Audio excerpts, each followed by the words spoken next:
Amos chapter 7 Locusts, fire, and a plumb line. This is what the sovereign Lord showed me.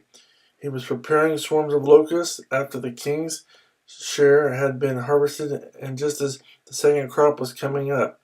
When they had stripped the land clean, I cried out, "Sovereign Lord, forgive.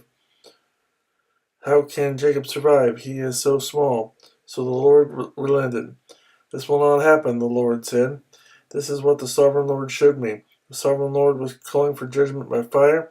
It dried up the great deep and devoured the land. Then I cried out, "Sovereign Lord, I beg you, stop. How come Jacob survived? He is so small." So the Lord relented. "This will not happen either," the sovereign Lord said.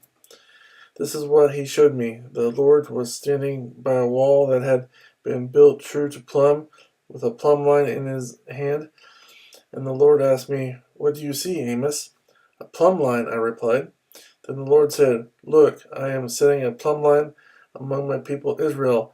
I will spare them no longer.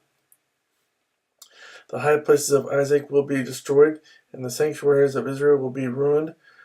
With my sword I will rise against the house of Jeroboam." Amos and Amaziah.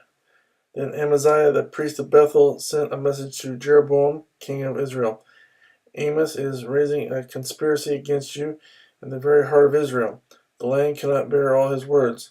For this is what Amos is saying: Jeroboam will die by the sword, and Israel will surely go into exile, away from their native land." Then Amaziah said to Amos, "Get out, you seer. Go back to the land of Judah.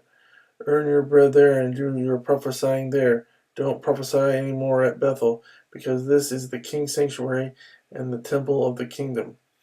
Amos answered Amaziah, "I was neither a prophet nor a prophet's son, but I was a shepherd, and I also took care of sycamore fig trees. But the Lord took me from tending the flock and said to me, 'Go, prophesy to my people Israel.' Now then, hear the word of the Lord. You say, 'Do not prophesy against Israel, and stop preaching against the house of Isaac.' Therefore, this is what the Lord says: Your wife will become a prostitute in the city, and your sons and daughters will fall by the sword. Your land will be measured and divided up, and you yourself will die in a pagan country, and Israel will certainly go into exile away from their native land."